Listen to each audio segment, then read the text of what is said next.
पारसी समाज की कमान संभालें और खोई हुई इतिहास, खोया हुआ शक्ति को आगे बढ़ाने का काम करें। पारसी समाज जिंदाबाद। मैं बहुत लंबा चौड़ा बात नहीं करूंगा क्योंकि समय नहीं है। हम 12 बजे यहां आ गए और मुझे लगता है कि 4:30 बज गए। 4:45 लगता है, मैंने देखा नहीं। 4:30 बज गया, 4:45 बज गया, 5 बज गया। और रास्ते में हम लोग कल्पना कर रहे थे कि कम से कम 1-1 घंटे बात करेंगे और 5 घंटा चर्चा होगी। तो जितनी तन्मयता से आप लोगों ने हमको दिया है सम्मान के रूप में, उतनी ही तन्मयता से, जिम्मेदारी से हम आपको ज्ञान रूपी इतिहास को देके और इस मंच को गौरवान्वित करना चाहेंगे। लेकिन ऐसा नहीं हुआ। हम अपना समय अपने अतिथियों को दूंगा, मैं कम बोलूंगा। पारसी समाज बड़ा परेशान है और हर मंच पे कहता है कि हमारा कोई नेता नहीं है। हम अपने नेता की तलाश में हैं और तलाश करते करते कोई सपा में चला जाता है, कोई बसपा में चला जाता है, कोई भाजपा में चला जाता है, कोई कांग्रेस में चला जाता है और दूसरे के यहां तो बताता है कि मैं राजा हूं और वहां जाके गुलामी करता है। कैसे पारसी समाज का सर ताज उठ पाएगा? क्या आपको पता है राम बहादुर जी कोई हैं? राम बहादुर ने अपने जीवन में कुछ किया है? शायद नहीं पता होगा। गोंडा, बलरामपुर, बहराइच या इर्द गिर्द के जिले के लोग जानते हैं कि एक ऐसा भी जिलाधिकारी आया था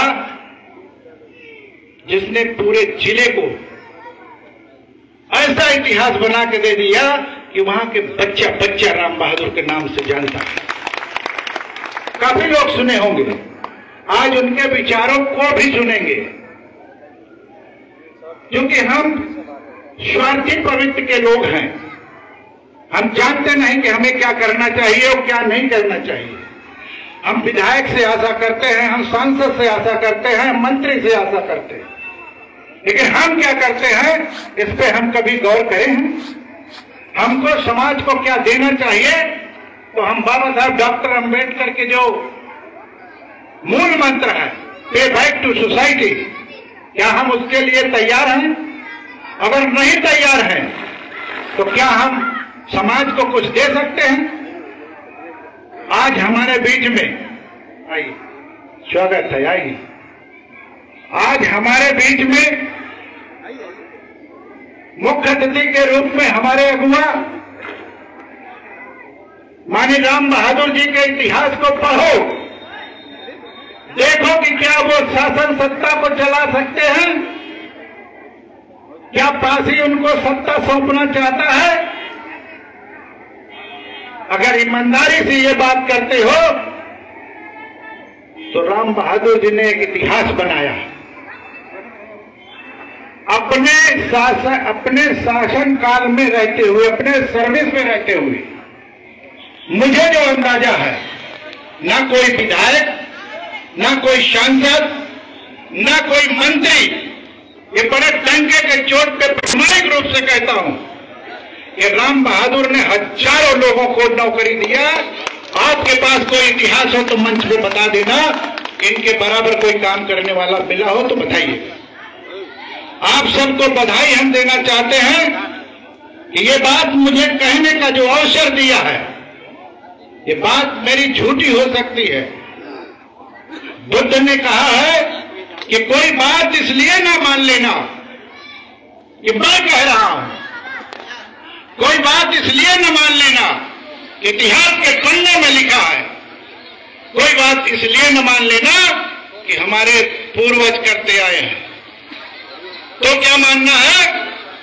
तो मानना है जो बात आपकी शब्द की कसौटी पर खरी उतरे उसको मानिएगा और जो मैंने कहा कि राम बहादुर जी ने हजारों लोगों को नौकरी दिया, अगर ये बात सत्य है तो आप सबसे पहले सत्ता सौंपने के पहले राम बहादुर जी को पासी नेता मानने को तैयार हो जाइए, तब राम बहादुर कहीं कदम उठाएंगे आपके साथ चलने का।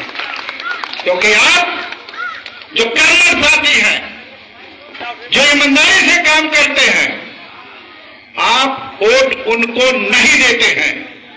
वोट किसको देते हैं? पार्टी के देते हैं, व्यक्ति को नहीं देते हैं। पहले से इरादा बना के बैठे हैं कि हम भाजपा को देंगे, हम सपा को देंगे, हम कांग्रेस को देंगे, हम बसपा को देंगे। पहले आपको तलाशना होगा कि मुझे वोट किसको देना है और किसको भेजना। मैं तो समझता हूं, जहां तक मैंने देखा है, पढ़ा है, समझा है, सुना, कि अगर भौरा जी की बात सही हो जाए कि माननीय राम बहादुर जी को सांसद बना के, पासी सांसद बना के हम पार्लियामेंट में वोट भेजेंगे, तो मुझे पूरा विश्वास है कि 131 एमपी से भारी पड़ेंगे राम बहादुर जी, अगर आप जानते हैं। इसलिए नहीं, हमें अभी कुछ और करना है। गलत फहमी में हम हैं। ये अच्छी बात है कि बाबा साहब डॉक्टर अंबेडकर के संविधान के साथ हमको पढ़ने लिखने का मौका मिला, और जब पढ़ने लिखने का मौका मिला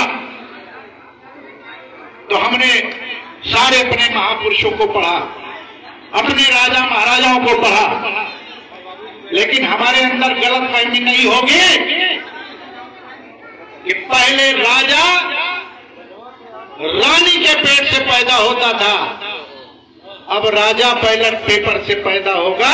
इसलिए पासी समाज को तैयार होना होगा। अब रानी के पेट से राजा पैदा होने वाला नहीं है। ठीक है, जितने हमारे राजा हैं, चाहे महाराजा बिजली पासी की बात करें, चाहे महाराजा सातन पासी की बात करें, चाहे लाखन पासी की बात करें, चाहे पीरा पासी की बात करें, चाहे पासी गंगा बख्श रावत जी की बात करें, ये हमारे राजा थे, हमारे पूर्वज थे, हम उनके वंशज हैं। लेकिन अब राजा बनाने के लिए आपको तैयार होना होगा। जब हम सपा के बीच में जाएंगे, जब बसपा के बीच में जाएंगे, जब भाजपा के बीच में जाएंगे, तो वो हमारे राजा नहीं होंगे, हमारी जाति के हो सकते हैं। हम रखते रहते हैं कि हमारे साथ सांसद है, 20-22 एमएलए है, और जब पासियों का कत्ल हो रहा है, जब पासियों के घर में बहन बेटियों के बलात्कार हो रहा है, तो कहां मर जाते हैं वो विधायक, कहां मर जाते हैं वो सांसद? क्यों नहीं पार्लियामेंट में, विधानसभा में बात करते हैं? सिर्फ मंचों के पास ही सीना तानता है क्या? कोई ये सेना, कोई वो सेना, कोई वो सेना, कहां चली जाती है जब मर्डर होता है पासी में? इसलिए एक बड़ा समाज बना के सत्ता में जाने की तैयारी करो। एक पासी समाज से सत्ता में नहीं जा सकते हो। एक अलग बात है कि ये मेरा परिवार है, हम उसके वंशज हैं, इसलिए हम पासी को ऑर्गेनाइज कर रहे हैं, करेंगे, लेकिन हमारे साथ पूरा बहुजन समाज होगा, तब हम सत्ता में जाएंगे। ऐसे सत्ता में कह देने से नहीं जाना, विचार मंथन करना है। डॉक्टर अंबेडकर राष्ट्रीय एकता मंच इसीलिए स्लोगन दिया पूरे भारत में, और पूरे भारत के 26 प्रदेशों में डॉक्टर अंबेडकर राष्ट्रीय एकता मंच। भाई कह रहे थे कि भवरनाथ पासवान अंतर्राज्यीय नेता है, अंतर्राष्ट्रीय नहीं कह सकते हैं, लेकिन भारत के 26 प्रदेशों के साथ डॉक्टर अंबेडकर राष्ट्रीय एकता मंच भारत जैसे दुनिया के 17 कंट्री में है और काम कर रही है। क्या काम कर रही है, क्या बता रही है, ये समाज कैसे आगे आएगा? तो बाबा साहब डॉक्टर अंबेडकर के जो मूल मंत्र, शिक्षित बनो, संगठित हो, संघर्ष करो। बाबा साहब डॉक्टर अंबेडकर ने कहा एजुकेट, एजुकेट, देन ऑर्गेनाइज, और हम हम लोग 70 सालों से शिक्षित बनो, संगठित हो, संघर्ष करो। शिक्षित बने, नौकरी में आए, 60 साल तक नौकर बने रहे। कब संघर्ष करेंगे? नौकरी में रहते कहते भाई मुझे अगर मैं बाहर निकलूंगा तो सीसीएस कंडक्ट रोड मुझे लग जाएगी, मेरी नौकरी से बर्खास्त कर। आप मालिक कब बनेंगे? आप राजा कब बनेंगे? नौकरी में रहते हुए जो काम आपको करना था वो आप नहीं कर पा रहे। दरोगा जी निकले हैं, ऐसे तमाम कर्मचारी अधिकारी निकले, ओम प्रकाश जी निकले, हमारे तमाम साथी हैं, राणा जी। जब आपके पास पावर है तब आप निकलिए, और जब आप रिटायर होकर निकलेंगे तो आपको कौन पूछेगा? अरे भाई, जब तक नौकरी में रहे, न रिश्तेदारी में आए, न समाज में आए, अब आके कह रहे हैं कि अब जाने वाले हैं तो कहें आ रहे हैं। इसलिए डॉक्टर अम्बेडकर राष्ट्रीय एकता मंच कहता है एजुकेट का मतलब शिक्षित करो, शिक्षित बनो का नारा बहुत दिन लगा दिया, और शिक्षित बनो का नारा नहीं, शिक्षित बनो का नारा बहुत दिन लगाया, शिक्षित करो का नारा। किसको शिक्षित करोगे? जो शिक्षित है उसको शिक्षित करोगे या जो अशिक्षित है उसको शिक्षित करोगे? मुझे लगता है कि जो अशिक्षित है उनको शिक्षित करने की जिम्मेदारी ले, जो संगठित है उनको संगठित करने की जिम्मेदारी डालेगा। ये जो असंगठित लोग हैं, जो गांव में हैं, उनको संगठित करने का काम करें। संघर्ष कौन करेगा? फिर से हमारे राजा पैदा होंगे, फिर से बाबा साहब डॉक्टर अम्बेडकर पैदा होंगे, फिर से हमारे संत महापुरुष पैदा होंगे? नहीं पैदा होंगे। इसलिए उनके विचारों को लेके हमको समाज के गली कूचे मोहल्ले एक एक व्यक्ति से जाके बात करना होगा, बताना होगा। अभी अपील कर रहे थे ओम प्रकाश जी कि हमारी मां बहनें जिम्मेदारी ले। ये हमारी मां बहनें अंधविश्वास में डूबी हुई हैं, करवा चौथ मनाती हैं, पूजा करने जाती हैं। बड़ा दुर्भाग्य है, आदमी पूरा नौकरी करता है, महीने भर तनख्वाह लाता है और पत्नी को सौंप देता है, और पत्नी व्रत के नाम पर मंदिर जाती है, अपने पति की कमाई मंदिर में बैठा एक हिस्स आदमी को देती है और पैर छूती है और कहती है कि मेरा कल्याण कर दो। इतना अंधकार में हमारी मां बहनी है। अगर यही काम पुरुष करे कि अपने वेतन का आधा पैसा किसी पराई स्त्री को दे दे, तब घर में क्या होगा? कला हो जाएगी, कला। इसलिए मेरी मां बहनों, तुम्हारे ऊपर पूरा संविधान, पूरा देश, पूरा परिवार, पूरा जिम्मेदारी है। भले तुम नहीं पढ़े लिखे हो, लेकिन माता सावित्रीबाई फूले के याद करो कि माता सावित्रीबाई कैसे निकल के महिलाओं की शिक्षा के लिए काम किया है। और बाबा साहब डॉक्टर अम्बेडकर, चाहे वो अवर की, सवर्ण की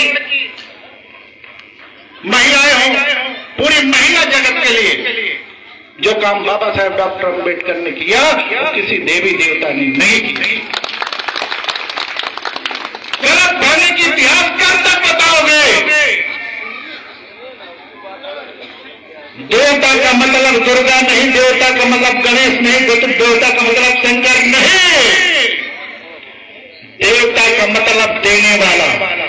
अगर इस दुनिया में कोई देवता हुआ है तो बाबा साहब डॉक्टर अम्बेडकर हैं, जिन्होंने संविधान देके हमको इस लायक बना दिया कि हम यहाँ आके गरज सकते हैं, बरस सकते हैं, ललकार सकते हैं।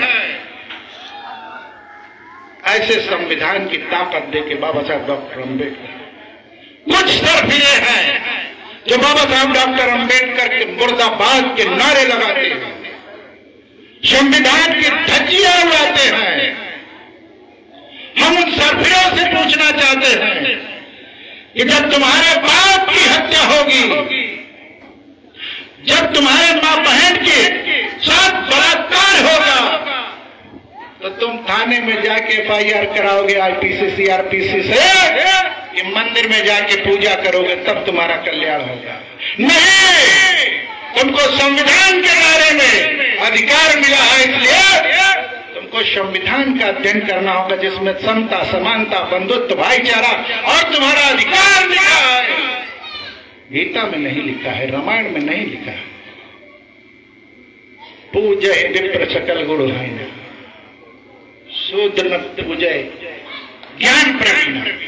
ये लिख के आपको कहां ले जाना चाहते? ढोल गवार शूद्र पशुनारी ये सब ताड़न के अधीन। कहा, किसको, कब, कैसे? और एक तरफ लिखो है यत्र नार्यस्त पूजन्ते तत्र देवता। कितनी गलत, कितनी झूठी ये शिक्षा दे के समाज को कहां ले जाना चाहते हो? जो हमारे अग्रणी साथी है, जो शिक्षित है, जो कुछ चाहते हैं, जो डॉक्टर अम्बेडकर राष्ट्रीय एकता मंच चाहता है कि जिम्मेदारी लो कि 1 से लेकर 8 तक बच्चों को नजर ना लो, और जब वो हाई स्कूल में जाते हैं तो उनके सब्जेक्ट चॉइस करने की जिम्मेदारी आप लो। ये कब डॉक्टर बनेगा, और डॉक्टर बनेगा तो क्या पढ़ेगा? ये इंजीनियर कब बनेगा, इंजीनियर बनेगा तो क्या पढ़ेगा? ये जज बनेगा तो क्या पढ़ेगा? अगर डॉक्टर बनना है तो फिजिक्स, केमिस्ट्री, बायो पढ़ेगा तब डॉक्टर बनेगा। ये वो निरक्षर माँ बाप नहीं बता सकते हैं। कौन बताएगा? जो हमारे समाज का पढ़ा लिखा कुनबा है, और वो बड़ा कुनबा तैयार करने के लिए अपनी नौकरी से 8 घंटे के बाद कम से कम 1 घंटा किसी भी दलित, पिछड़े और अल्पसंख्यक के परिवार के बीच में जाके उसको शिक्षा दे सकता है, तब समाज की बेहतरी हो पाएगा। अन्यथा समाज की बेहतरी का आशा न करना। तुम 85% के लोग हो, बहुत पढ़ाना पढ़ चुके हो, 85%। आज के डेट में 85% वो है और 15% तुम हो। वो 15/3 है। गणित जिसकी ठीक ठाक हो वो गणित लगा के बता दे अभी मंच पे। वो 15/3 है और तुम 85/1 लाख हो। तुम्हारा जो पाएगा संख्या वो 0.01% आएगा, तो तुम सत्ता में कैसे पहुंचोगे? सिर्फ सुन लिया कि तुम 85% हो, रखते रहोगे? और नहीं, 85% तैयार करना होगा। हम वही काम कर रहे हैं जो मनवानी चाहते हैं। शेड्यूल कास्ट, शेड्यूल ट्राइब के लोगों को 6543 जातियों में बांट दिया है, और खुश होता है कि आज 35 सम्मेलन हो रहा है, 35 सीना ठोक रहा है, चमार सम्मेलन हो रहा है, अहिर सम्मेलन हो रहा है, धोबी सम्मेलन हो रहा है, खटिक सम्मेलन हो रहा है, तो वो चुपचाप हंस रहा है कि बढ़िया है, ये बटे रहे। ये कभी सत्ता के नजदीक नहीं आ सकता। इसलिए आज इस धरती से जो कुछ लोग यहाँ मौजूद हैं, बड़े परिश्रम के बाद जो लोग हैं, एक संदेशा आदरणीय मुख्य अतिथि और हमारे वक्ताओं को भी इससे लेके जाए कि हम जिम्मेदारी लेंगे कि एक परिवार में जाके एक आदमी को, एक गांव में 10 आदमी को तैयार करेंगे और उनको शिक्षा की ओर मोड़ेंगे, और आने वाले 5 साल में, 10 साल में एक ऐसी पीढ़ी तैयार करेंगे जो IAS भी होगा, IPS भी होगा, डॉक्टर भी होगा, इंजीनियर भी होगा। इसलिए ये जिम्मेदारी लेना, हम बरसी के रूप में अपने महापुरुषों को भले मना लें, लेकिन जिम्मेदारी के रूप में हमारा रोज का दायित्व है कि जिस तरह से हम अपने बच्चों को, बेटे को, बेटियों को शिक्षा के माध्यम से ऊपर ले जाना चाहते हैं, उसी तरह से मेरी जिम्मेदारी है कि मेरे भाई के भी बच्चा, मेरे दादा के, दादी के, मामा के, मामी के, नाना के, नानी के, मौसी के, उनके बच्चों की भी जिम्मेदारी हमें निभाना है। अगर हम ये जिम्मेदारी लेके जाएंगे, ये संकल्प लेके जाएंगे, तो निश्चित तौर पे हमारा समाज वो सूर्य की तरह चमकेगा। जैसे हमारे महापुरुषों की ये फोटो लगी है, चमक रही है, ऐसे हम सब भी चमकेंगे। बहुत समय लिया है, आप लोगों ने मुझे पहले बुला के ज्यादा झेला होगा। हम क्षमा चाहते हैं अपने वक्ताओं से कि आप सब ईमानदारी पहले आप अपने अंदर लाइए,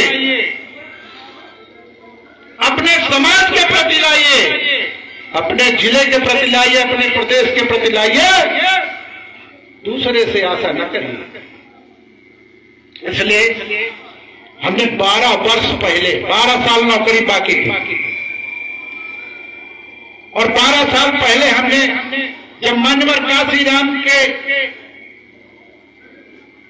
संघर्षों को पढ़ा, बाबा साहब डॉक्टर अम्बेडकर के संघर्षों को पढ़ा, धन्य हो बाबा साहब डॉक्टर अम्बेडकर, अपनी 4 संतानों को मरते देखा, जिनको भोजन नहीं मिला, खाना नहीं मिला, कपड़ा नहीं मिला, कफन नहीं मिला, और धरती पर दफन हो गए, और करोड़ों लोगों के लिए बाबा साहब कुर्बान हो गए।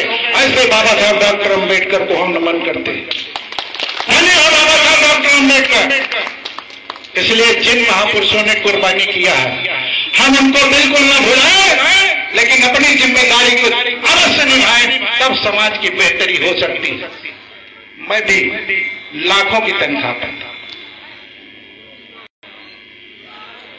मेरे बच्चे छोटे छोटे, मुझे कैसे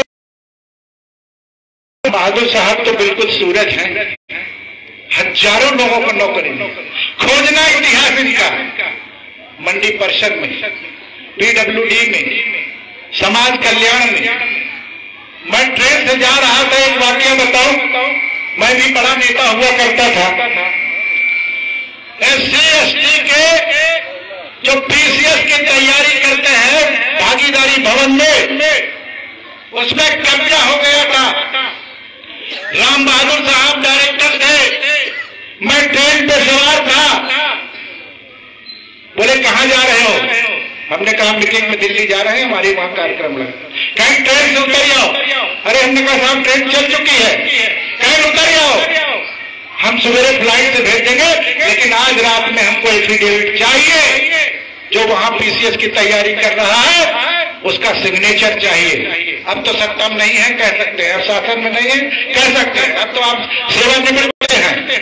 ऐसे जाबाज अधिकारी मुझे पूरे भारत में, पूरे उत्तर प्रदेश में देखने को नहीं मिले। DB रावत जी बड़ा गमगीन हो चुके थे, कह रहे थे कि राम बहादुर साहब हमको मना कर दिए हैं कि हमारे पास टाइम नहीं है, घरेलू परिस्थिति है। हमने वादा किया कि ठीक है एक बार मुझको बात करने दो, मेरे संगठन के संरक्षक हैं, संगठन बहुत बड़ा है, मेरे व्यक्तिगत भी संरक्षक हैं।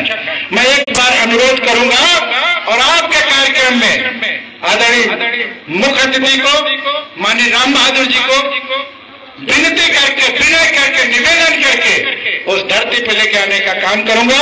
उन्होंने हमारा निवेदन सुना, आप सबको मैं धन्यवाद देता हूं, बधाई देता हूं। बात आगे नहीं बढ़ाऊंगा, बहुत पीड़ा है। जो लोग भाषण करते हैं उनसे बड़ा कष्ट है, क्योंकि सही डायरेक्शन में काम नहीं करते। आज भाषण करेंगे और कल टिकट लेंगे। मैं 2014 में MP होता, 17 में भी विधायक बन गया होता, टिकट डिक्लेयर हो गया, अभी नहीं जाऊंगा। एक विधायक बनने से समाज का बेहतरी नहीं होगा। और लोगों को देखिए, जैसे सत्ता आता है उनके जातियों के लोग का सीना फूल जाता है, और पासी सपोर्ट करके भी सीना फुलवा नहीं सकता है। इसलिए ध्यान देना कि आपको अपने हाथ में सत्ता लेने के लिए एक बहुजन समाज, एक बड़ा समाज की कल्पना करना है, तब आप सत्ता में पहुंच पाएंगे, अन्यथा सत्ता में नहीं पहुंच पाएंगे। साथियों, मुख्य वक्ता जी को देते हैं, और अपने जो आयोजक मंडल है, जो संगीत मंडल है, सभी को, मंच के सभी साथियों को, सभी का नाम नहीं ले पाए हैं और सबसे क्षमा मांगते हुए अपनी बात को विराम करते हैं। बहुत बहुत धन्यवाद। जय भीम, नमो बुद्धाय।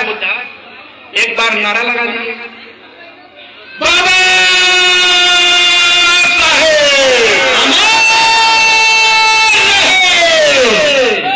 कोई लगता है कि सत्ता में हम आ सकते हैं, इतना ताकत है पास। हाँ, बाबा